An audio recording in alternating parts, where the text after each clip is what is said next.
Station 24/7.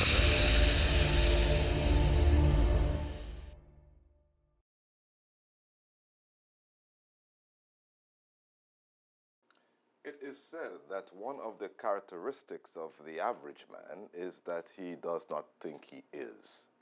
I suppose that's why he remains average, because he refuses to admit that he is average. Well, while you masticate and cogitate on that, I want to get into a discussion on boys to men, and I've invited a family life educator in the person of my good friend, Pastor Wayne Sampson. Welcome to JC 24/7 again. Thank you. And this time we are getting to talk about the men, of which I'm sure you are part. Undoubtedly so. Good.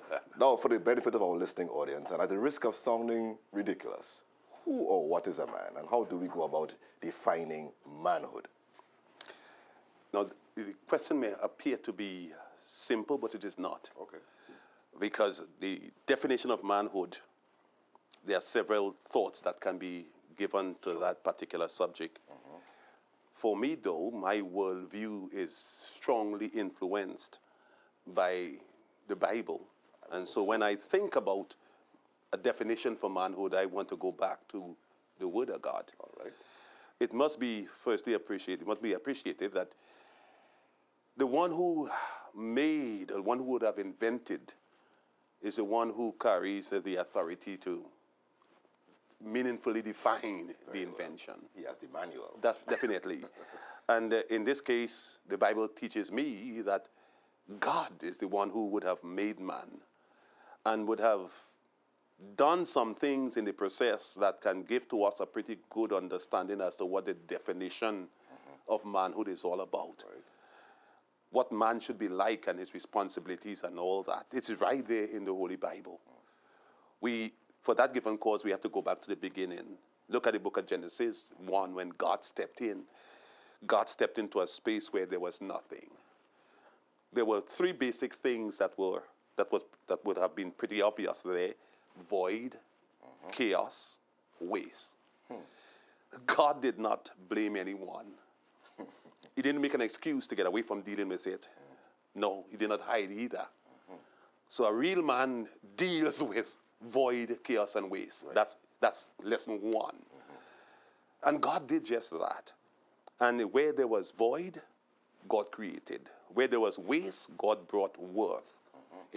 Where there was chaos, God brought order. He took control of the situation. And when God was finished with that, God looked at his work and with a sense of fulfillment, he said, now, this is very good. That is man. Yeah. And God was so pleased with himself, looked around and said, no, there's one thing missing though. Oh, come on now. I need to have one more thing in this whole scheme of life. Because you're talking about his image, right? Yes. And his image is at stake here. I want to create that which could reflect me now. I've made a number of things that are very good. I want someone who could function like me there. Right. And that's the time he said, let us make man. Come on now. But there are two things that should be noted here in God functioning. He modeled what manhood is all about. And therefore the definition can come from that modeling of God. God modeled, so he created. The Bible teaches us that. Right. God created. Each day came by and God created. But his creation was so done and so organized that the creation could have been sustained thereafter to fulfill their purpose. It teaches me two things then. God creates, but God also cultivates. The definition of manhood is derived from that understanding. A person who has the capacity to create, but also understand the responsibility to cultivate. That's real man. Boy, come on now. That's real man. Very good. Yeah. Now, and again, this might sound a bit ridiculous because, you have been a man for all of your life. I would hope so. Yeah. Why is man needed? What was God thinking? Why is a man needed in the community, in the home, etc., etc.? What was in the mind of God? It is similar to ask, why is God needed when you consider the world? Right. Why is God needed? A foolish man, and the Bible says, is a fool who will deny the reality and the significance of God. Every level-headed, meaningful mind will understand the significance of God as far as his survival and his growth is concerned. It's the same thing with man. For mankind to fully realize their purpose in this life, there is that need for man. You look at the Bible gives to us three basic things about man. One, created in the image of God. He was created first and he was given dominion. In other words, and let us not get carried away with the word dominion. Dominion simply means God gave him responsibilities that he has to satisfy. Responsibilities that, if not satisfied, could leave void, chaos, and waste in the home, the society, where man should be functioning, he's not.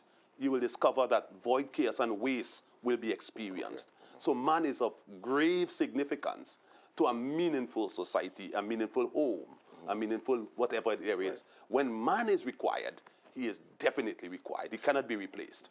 Good. And I'm not talking simply about mankind now. No. Because I'm going into the definition of maleness as opposed to femaleness. Yes. God made man first. Yes. And we are told that whenever somebody's going to construct a building, they usually put the foundation first. Definitely. And the strength of the building will be determined by the strength of the foundation. That's right. As a matter of fact, the time of crisis, the foundation is tested. Very good. Very good. That's So right. God put man first and then That's he brought right. woman. Yeah. My question is, how do we go about defining the qualities of who this man is as you know, in contradistinction to a female? What are some of the qualities that will make any man the man that God wanted and created in his image? I go back to the Holy Book again. Sure. That book that I love so much. The book teaches us that, the Holy Bible that is, teaches us that a man in the life of a woman is similar to that of Christ in the life of the church. Okay. Having been a Christian most of my life, I might be in church all my life, but I'm a Christian most of my life. Okay. I've come to understand that Jesus, who is like man to wife, he's to the church. He ensures provision, protection, sustenance. He functions as the band to the church. The church is meaningless. The church will be driven into nothingness if Jesus is not the one that's keeping us together. Right. We can do all things because of him. Right. Now, we are told that the function of a man in the life of a woman is similar to that, as Christ is to the church. Right. It means, therefore, that we are required, when manhood is meaningfully related to, according to the Bible, he will ensure that protection, provision, and all those things are thoroughly satisfied, because he is now described. We quickly use the word husband, Right. but take your time and repeat it. It's like house band. Right. He's keeping things together. You look at the Bible again, the Bible talks about man, husband, you love your wife. Now, with that word flippantly used in our society, when we talk about love, even that word is distorted. But to love, like what the Bible would have called on us, is when you love so profoundly, so thoroughly, so consistently, when you give that which is required, to the point where a person has to stop and do two things. Stop and think, and then act. Because they are now being loved in a way they have never been loved before. Isn't that the way we worship God? And that's the reason why we worship God, because we have seen his love. Even while we were yet sinning, he loved us, and now we bow in adorational surrender. It's the same thing with a man in the life of a woman, a man in the life of his children. There has to be a consistent loving that is so profoundly given that can bring people to that place where they begin to reassess things. There got to be a different life here. This thing is different from what I've experienced before. They have to think, and then they begin to act. They're now surrendering to that which is. a man that is in control of his space finds a woman who will submit, and I use the word submit guardedly here because the word that brings with it some negative thoughts, but a woman who submits to a place where service is rendered. Okay, and before you go even deeper into that, and as a pastor and by extension as a church, we cannot be immune to some of the social ills that are taking place in our society. We have people who are saying that they're trapped in male bodies, but they're really females, and vice versa. I'm trapped in a female body, but I'm really a male. And I'm not going into that particular kind of discussion, but somebody comes to you, Pastor, and you know from the identification marks, the obvious ones, Yes. that this is a male, but he has struggles, and he's saying that, I think I'm a female. How do you begin to relate to such a person in order to help that individual to actualize who a man is? Good. And first of all, I've got to function like Christ would have functioned, or even when God would have functioned when he stepped into this world to create what we now call world. Right. I am looking at a space where void, chaos, and waste is at. Therefore, my acceptance of that person must not be hinged on external or thoughts that are there and on the out. But here is a situation that is coming to me. Acceptance is one of the first things that is required. That person needs to understand that he or she is accepted, not necessarily to stay where you are, but here is something in me that a person can see is worthwhile being cared for or even being loved. Love, again, that word is so awesome. Love that is driven, or the action that is driven with that kind of love, will cause me then to take time to appreciate why that person is in that given situation. We all are trapped, we are all held in traps, different types of traps. Okay. And I will quickly say propensities. Right. And many a times our orientation. Now there's a difference between orientation, identity, and orientation. Okay. Orientation may very well be the propensity. Propensities are generally realities that we call realities, things that were given to us. How I was raised, some of the things I might have been exposed to, the understandings that I may have gleaned, may give to me certain beliefs and such the like, and give to me propensity. My propensity identity is when I choose now to act on that. Okay. If I understand that the person's propensity is towards that doesn't mean that the person is already in sin. Right. As a matter of fact, to all of us who come to God, we come with propensities that need to be changed. So in a sense, what you may be seeking to do is to let us know that you are accepting the person. That's right. Without accepting the propensities or right. the lifestyle. Yes. Yeah. We got to take a break here. We are entering into some very, very sensitive waters here with Pastor Wayne Sampson as we talk about boys to men. When we come back, we look at the whole subject of how do you become a man. Let me tell you about my life. All my hassles and my strife, all my heartache and my strain, all my hurting and my pain, my worries and my tears, all my worries and my fears. I have all of that and more, and it seems there is no cure. You see, I have the kind of wife. She tongue is sharper than a knife. She knock me and she moan. She argue why she groan. I never get no peace. You would have think at least she would give me a break for peace and quiet sake. Now she have the reddest eye. Everything she want to buy. Only to be flash, but we no have the cash. She want to keep up with the Joneses, but we broke down to we boneses, but still she don't see sense. All she want is dollars and cents. But let me tell you about my girl, the sweetest child in all the world. 15 years of age, and now she reached the stage where the world is at she feet. What a daughter, boy, she's sweet. Come tell me, say she have a man and them making wedding plan. Well, I nearly dropped down dead. All kind of things they in me head. I was vexed. Then I calmed down and said, all right, bring him come wrong. Brethren, if you see me cross, this boy playing the 35-year-old dirty rat, I nearly lick him flat. Then I have a son. What a vagabond. The boy him bright, the boy bright.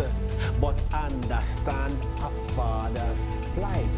Now the boy him hooked pan weed, and him a two girl that him slowly when you exercising and want to leave them on the shelf. Why, me Lord, I ask myself. And the church that I attend, them driving me around the bend, always talking my name with them gossip and false claim. All my problems, see them there, my worries and my fears, but I won't moan and I won't cry, and I will tell you why. You see, there is power in the name of Jesus to deliver, so I won't fuss. He picks me up when I am down, gives me a smile and takes my frown. He has never disappointed me, but blessed me and anointed me. So when problems come to make me low, to the arms of Jesus I safely go. He rocks me in the midnight hour. He is a bridge over troubled water, rock of ages cleft for me. He has never ever before left me. He picks me up, turns me around. He places my feet on solid ground. So when problems come to make you low, to the arms of Jesus you can safely go. Welcome back to Boys to Men. We are looking at manhood, and in studio is Pastor Wayne Sampson, a family life educator. Pastor, one of the tragic situations we have found in recent times is that we are losing a lot of our boys who would become men of worth to gangs. What is causing this phenomenon? Why are lots of young boys becoming part of gangs? From my observation, and not necessarily scientifically proven, sure, but from my observation as a family life counselor, as a pastor and such like, it is undeniably so that there is a need for modeling. There's a need for the presence of fathers. But even as you say that, aren't they being modeled in the gangs? I mean, they are looking at fathers within the gangs. And that's the reason why I'm moving that direction. Okay. We function that way. There is no real achievement in life unless you are attached to something or someone. Right. God would have designed that the family of orientation would have given to that young man the journey that is meaningful to life. He hasn't gotten it. Father is not present. That doesn't mean, however, that his quest for life has stopped because of that. He is still searching. There is a call in his life to become, and he will be looking for that which will attract. And certainly, the attraction or the attachment will come when that which is offered bring to his life fulfillment of one of three legitimate desires. Right. He's looking for comfort, right, significance, right, control. The gang offers one of those three. Right. If father is not present, the young man has to find that somewhere. And sadly, the gang offers that to him. At least he thinks he receives it. Okay. Therefore, if I grew up in a home, I'm a little boy, and I refer to you as being a man all your life. And some folk may be asking, well, Pastor, he was only a man when he became 18 legally. But the fact is, in every child, there's a man or a woman. Yeah. And our role is to help them actualize it. That's right. All right. Having said that, in the process of actualization, a child does not have the benefit of father around. And I'm talking specifically about a boy child, whether the father is deceased, behind bars, or just not present. Is there hope for that child to still be able to become the man that God created men to be? Certainly, and that's the part of the whole discussion that I enjoy so much. That regardless to what might have been your experience, that would have caused your life to be void of that male modeling figure. At any given point, when self is brought to bear and you want it to become, it can become, it might be challenging in some areas, because you may be chronologically at one age, but functionally you might be at another, and so that journey might become a little bit complicated there. However, the environment as well. That's right. However, that person can still come to the place where change can be had. Certainly, there are 3 things that will be required. That person has to quit blaming. 2, quit hiding. And 3, quit making excuses. I am now responsible to make my life into something. And I think that's one of the reasons why we are hearing of so many ills around, because persons are hiding behind one of those 3 things. Either they're blaming someone, they're making excuses, they're facing the reality. Okay, life has not given to me the best start. I may have been void of different things, but whose life is so perfect that it's not void of something? We all have some trap to escape from. We all have some snare that we need to get ourselves out of. Then if someone wants to become, certainly they can, but those 3 things, you got to quit doing those 3 things. Quit making excuses. Quit hiding. Quit blaming. The moment you catch yourself doing one of those 3 things, you will be stuck in that rut, looking at others going on, and the anger and the resentment and even the desire to get what they have will become a part of your whole existence, and you can find the stealing and the robbing and the killing will take place then. When a man chooses to, instead of accepting manhood for what it is, he's now blaming somebody. Well, it's because I was born in this area, because I'm a black man, because I'm on this one, and the white man did this to me, and a whole lot of blaming going along, or making excuses. I can't do better than that. This is how it was meant to be. You've got to put away those 3 things. That's the man up. Man up, that's the word. Man up and deal with the fact, hey, this is life, and I have to be in charge of my life. Note you well, the one who sent you here has already given, placed in his holy book, how you can achieve just that. Then make yourself, expose yourself to that which could cause you to go beyond the blaming, the hiding, and the making excuses. And I think he has inherited this from Adam himself. Yeah. Who made excuses, who was hiding, and who was accusing. I just say that, Adam, the shadow of Adam is really still the path that many of us walk in. Some of us may walk in that blaming side of things, but some of us may be walking in where we're trying to get fig leaves instead of real clothes, we deck ourselves. We are faking it, as it were. We are hiding from the reality of the situation. We put on things as though we are, so I'm blinging. But I'm really poor. I'm trying to give the impression that I am, but I'm not. That's a fig leaf experience. And we have to label ourselves in order to actualize our self-worth. That's right. And again, it's a sense for brand name and other names. That's right. And that's a search for a legitimate desire to be fulfilled. I hear you. Significance. That's a legitimate desire. That's right. And then there are others who live in the other side of Adam's life, the way of the fruit. The way of the fruit suggests they just want pleasure. And you look at a man who is destroying himself in one of those 2 ways. Is either he is the way of the fig leaves or the way of the fruit. Either he's pretending to be when he's not, or he's just going on a path of pleasure. He's searching pleasure out wherever he can find it. Whether it's 6, 7 ladies, how many parties and such alike. A man who is outside of God, he goes the way of Adam. Fig leaf or the fruit. Pleasure.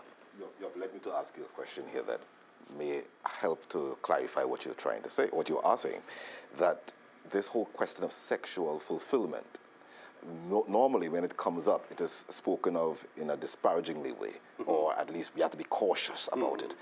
Could it be that we have been hiding our sexuality to the point where we think of it as negative rather than something positive?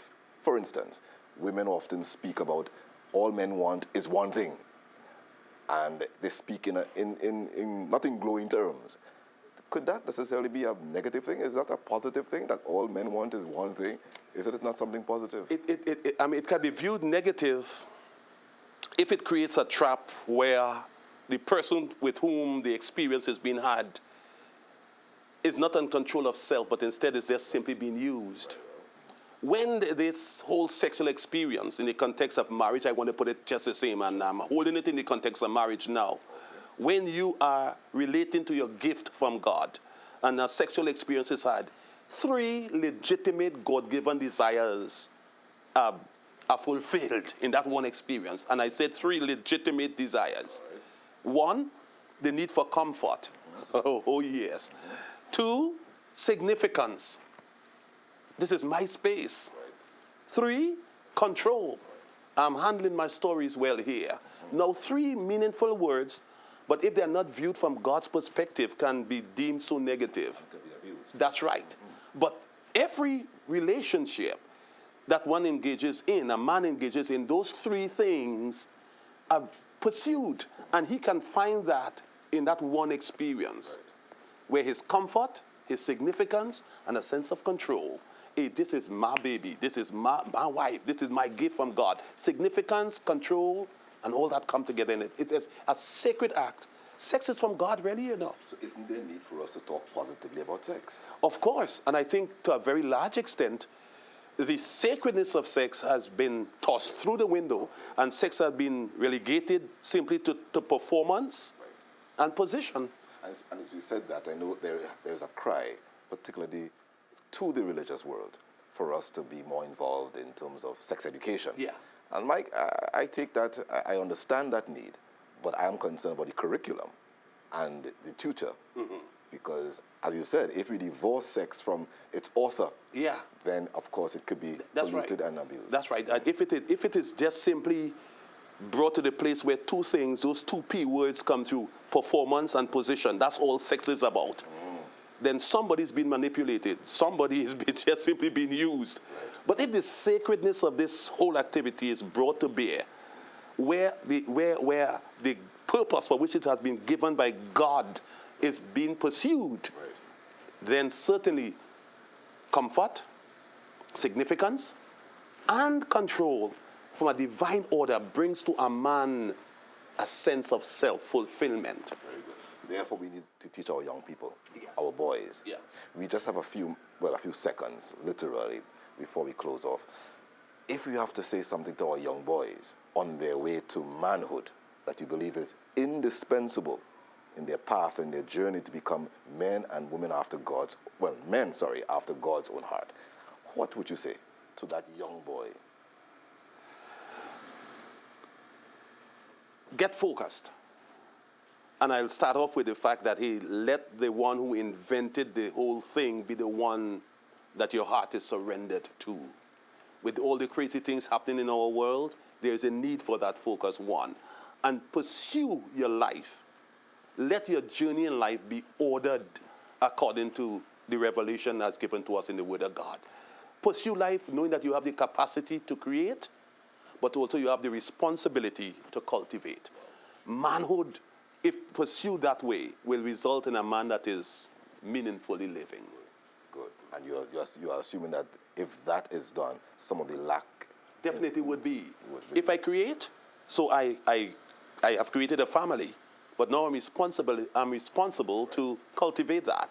I have the capacity to bring a child into the world. Yeah, I'm that potent to do that. Then I have to understand I have the responsibility to cultivate that. I get a job. I have also responsibility to ensure that that job yields what it's supposed to. Don't just create. Go ahead and cultivate now. Manhood is hedged in with those 2 words. Create, but go along and cultivate. Pursue life that way, young man, and you will be successful. Pastor Sampson, I thank you for taking the time to be with us. Forgive me for using this terminology to describe what I feel, but you seem to be pregnant with so much information here. We have to get you back because we have not touched the surface. Literally. I'd be glad to be back. All right. We're talking about boys to men, and he ended with the whole concept of father. When God made us, he created us in his image, and he said, I'm your father. A father doesn't just create. He doesn't just have the seed, but he sustains the seed that comes into existence. So if you are a father, go and sustain that which you have also given birth to. Thank you for taking the time to be with us. And know this, that the greatest pronouncement that a father could make upon his child is saying, this is my beloved son, in whom I'm well pleased. Jesus experienced it. You can experience it if you accept Jesus. Thank you. And have JC 24/7.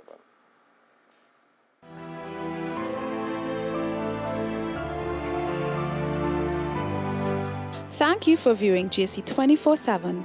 Be sure to subscribe to our YouTube channel and remember to inspire your living as you prepare for heaven. You can get it all on JC 24/7.